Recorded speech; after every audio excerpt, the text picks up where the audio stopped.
We've all been there. You try to open a padlock and the key breaks inside. So this locksmith stepped in to help everyone with a simple technique.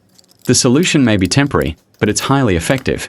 It fixes the problem quickly and easily, keeping the padlock usable until the professional locksmith arrives.